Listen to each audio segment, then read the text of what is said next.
کہ یا الہی نصیب جگہ دے.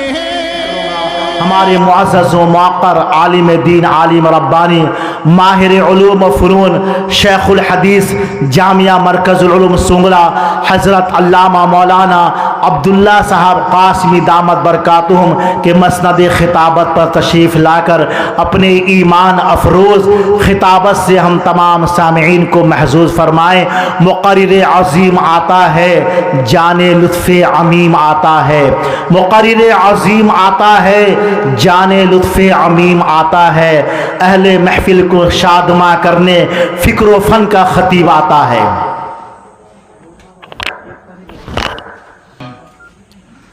الحمد لله نحمده ونستعينه ونستغفره ونؤمن به ونتوكل عليه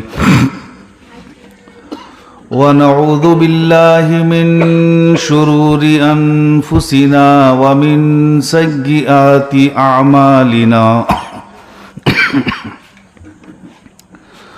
من يهده الله فلا مضل له ومن يضلله فلا هادي له ونشهد أن لا إله إلا الله وحده لا شريك له ونشهد أن سيدنا ومولانا وشفيعنا وحبيبنا محمدا عبده ورسوله أرسله الله تعالى بالحق بشيرا ونذيرا وداعيا إلى الله بإذنه وسراجا منيرا صلى الله تعالى عليه وعلى آله وأصحابه وبارك وسلم تسليما كثيرا كثيرا. أما بعد فأعوذ بالله من الشيطان الرجيم. بسم الله الرحمن الرحيم. قل إن كنتم تحبون الله فاتبعوني يحببكم الله ويغفر لكم ذنوبكم والله غفور رحيم.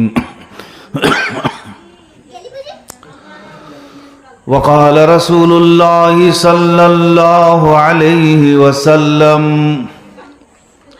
من أحبني اتبع سنتي وقال فمن اتبع سنتي كان معي في الجنة. وإذا قال رسول الله صلى الله عليه وسلم لا يؤمن أحدكم حتى يكون هواه تبعا لما جئت به أو كما قال عليه الصلاة والسلام.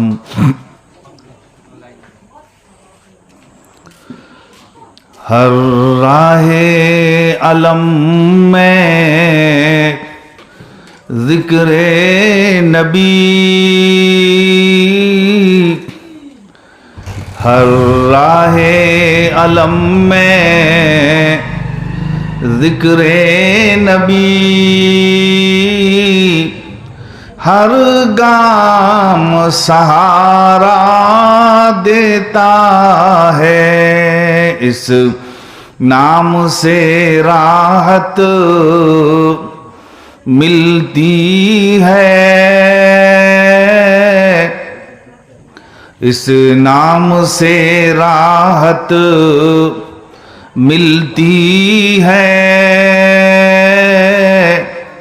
یہ نام سہارا دیتا ہے. ہر راہ علم میں ذکر نبی، ہر گام سہارا دیتا ہے. وہ فاطمہ زہرا ہو کے علی، وہ فاطمہ زہرا ہو کے علی، حسنین ہو یا سلطان ہر نام سے تزکی ہوتی ہے، ہر نام سے تزکی ہوتی ہے، ہر نام سہارا دیتا ہے. ہر راہ علم میں ذکر نبی، ہر گام سہارا دیتا ہے. شیدائے محمد صلی اللہ علیہ وسلم، شیدائے محمد کا حصہ ہے بادئ کوثر کا ساغر. میں خانہ شہ کے مستوں کو، میں خانہ شہ کے مستوں کو یہ جام سہارا دیتا ہے. ہر راہ علم میں ذکر نبی، ہر گام سہارا دیتا ہے. اللہم صل علی سیدنا مولانا محمد النبی الامی وعلی آلہ واصحابہ بعدد من صلی وصام. اللہم صل علی سیدنا مولانا محمد النبی الامی وعلى آلہ واصحابہ بعدد من قاد وقام.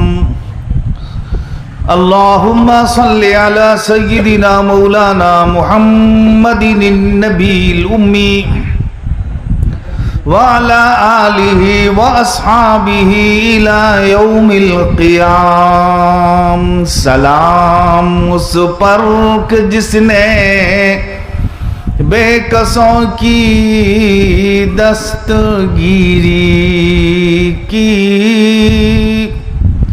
سلام اس پر کہ جس نے بادشاہی میں فقیری کی، سلام اس پر،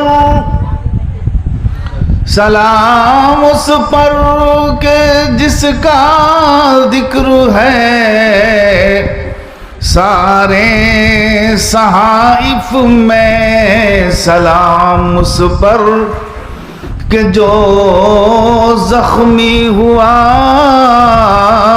بازار طائف میں، سلام اس پر کہ جس نے دشمن جان کو قبائیں دی، سلام اس پر کہ جس نے دشمن جان کو قبائیں دی، سلام اس پر کہ جس نے گالیاں سن کر دعائیں دی، سلام اس پر کہ جس نے بے کسوں کی دستگیری کی، سلام اس پر کہ جس نے بادشاہی میں فقیری کی صلی علی محمد صلی علی محمد. پڑھیے آپ حضرات بھی پڑھیے، درود شریف ہے، زور سے پڑھیے. صلی علی محمد صلی علی محمد صلی علی رسولنا صلی علی محمد. ہے یہ وہ نام خاک کو پاک کرے نکھار کر. ہے یہ وہ نام خار کو پھول کرے سنوار کر. ہے یہ وہ نام فرش کو عرش کرے ابھار کر. مسلم اسی کا ذکر تو صدق سے بار بار کر. صلی علی محمد صلی علی محمد صلی علی رسولنا صلی علی محمد. زباں تابود در دہاں جائے گیر ثنائے محمد صلی اللہ علیہ وسلم. بود دل پذیر حبیب خدا خاتم الانبیاء حبیب خدا. خاتم الانبیاء کے عرش مجیدش بود متقی کے عرش مجیدش بود متقی سوار جہانگیر. یکرا براق سوار جہانگیر. یکرا براق کے بگذشت از قص رے نیلی روا کے بگذشت از قص رے نیلی روا. صلی علی محمد صلی علی محمد صلی علی رسولنا صلی علی محمد صلی علی خلیلنا صلی علی محمد. بزرگوں اور دوستوں، نوجوان ساتھیوں، عزیز بچوں اور میری پردہ نشین مائیں اور بہنیں، اللہ تبارک و تعالیٰ کا بہت بڑا فضل اور اس کا احسان کہ اس نے اس دینی محفل اور مجلس میں شریک ہونے کا موقع مجھے فراہم فرمایا. اللہ نے بڑی کرم فرمائی کی اور ہمارے جناب کالی میاں صاحب، ان کو اللہ تعالیٰ نے یہ داعیہ پیدا کیا دل میں کہ علماء کرام کو دعوت دی جائے، دعوت سخن دی جائے، یعنی بولنے کی دعوت دی جائے، اور اس کے ساتھ ساتھ انہوں نے دعوت طعام بھی دے دی ہے. کہا کہ آپ تقریر کریں گے اور کھانا کھا کے آئیں گے. ماشاءاللہ. انہوں نے سوچا کہ اگر میں پہلے سے کھانے کی دعوت نہیں دوں گا تو شاید مولانا ادھڑی بولیں گے کہ آپ تو صرف بولنے کی دعوت دیے تھے، کھانے کی دعوت تو آپ دیے نہیں تھے. عام طور سے لوگ ایسے ہی کرتے ہیں، ڈر کے پہلے ہی سے کھانے کی دعوت دے دیتے ہیں. لیکن میرے نزدیک ایسی کوئی بات نہیں ہے. میں نے ایک مرتبہ اس کے پہلے بھی ان کے یہاں جب جلسہ ہوا تھا میں بولا تھا وہاں پر چھت کے اوپر کہ کوئی مجھے بتائے کہ شریعت میں مسئلہ کیا ہے، کھانے کی دعوت کتنے پہلے سے دینا ضروری ہے، کوئی بتا دے مجھے، میں سنگڑے میں پڑھانا چھوڑ دوں گا۔ وہ مجھے بولے کہ کھانے کی دعوت 2 گھنٹہ پہلے، 2 دن پہلے، 15 دن پہلے، 3 گھنٹہ پہلے دینا ضروری ہے۔ کون کتاب میں لکھا ہے؟ کہیں کسی کتاب میں نہیں، میں جہاں تک جانتا ہوں، میں جہاں تک پڑھا ہوں، کسی کتاب میں بھی نہیں ہے کہ کھانے، آج کل اشتہار والے بھی ڈر جاتے ہیں، وہ کہتے ہیں اگر ہم اشتہار میں نہیں لکھیں گے پہلے سے کہ کھانے کا بھی انتظام ہے تو کوئی کھائے گا کوئی نہیں کھائے گا، حالانکہ ان کو پتہ نہیں تم دعوت دو نہ دو سب کھانے کے لگ جائیں گے۔ سب سمجھے ہوئے ہیں کہ کھانے کی دعوت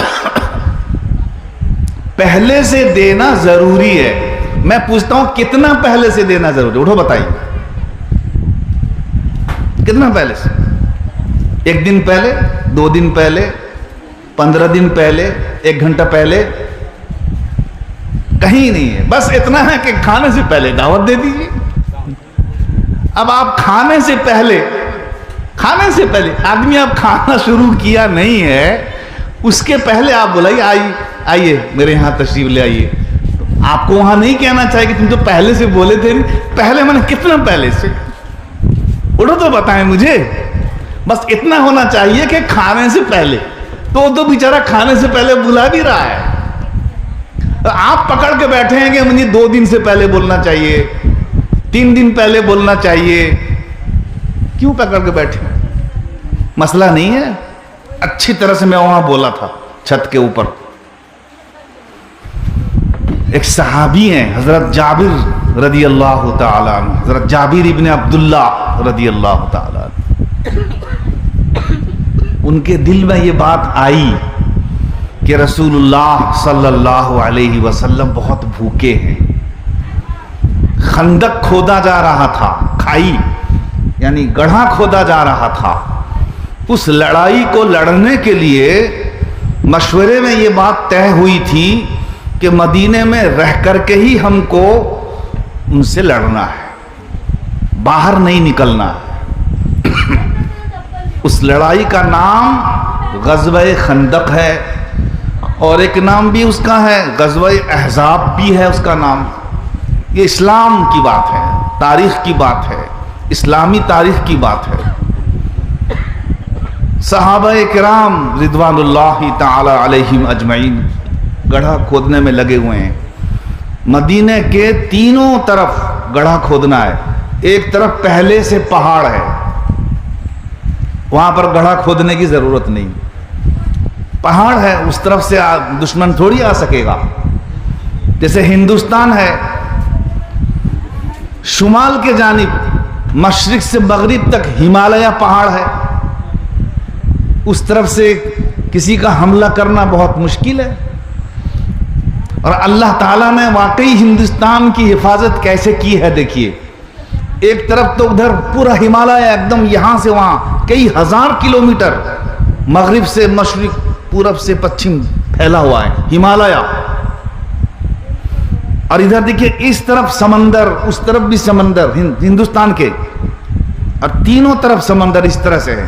اب ہندوستان کا میپ دیکھیں گے، بس ایک کونا اور ادھر ایک کونا، صرف زمین سے دشمن پر حملہ کرنے کا خوف ہے۔ ادھر پاکستان مغرب کی طرف یعنی پچھم کی طرف، اور پورب کی طرف پورب پاکستان یعنی بنگلہ دیش، وہ تو بیچارہ غریب ملک ہے، وہ کیا حملہ کرے گا، لیکن زیادہ تر خطرہ جو ہے پاکستان کا ہے۔ کیوں نہ؟ اس لیے کہ ادھر سب سمندر ہے، ادھر سے کوئی حملہ کرنے آئے گا تو بہت مشکل پڑے گا اس کو، سب جہاز لے کر کے آئے گا، ہم سمندری بحری جہاز لے کر کے آئے گا تو اس کو پہلے ہی سے ختم کر دیا جائے گا ادھر سے مار کے۔ ادھر بے آف بنگال ہے یعنی بنگوپ ساگر ہے،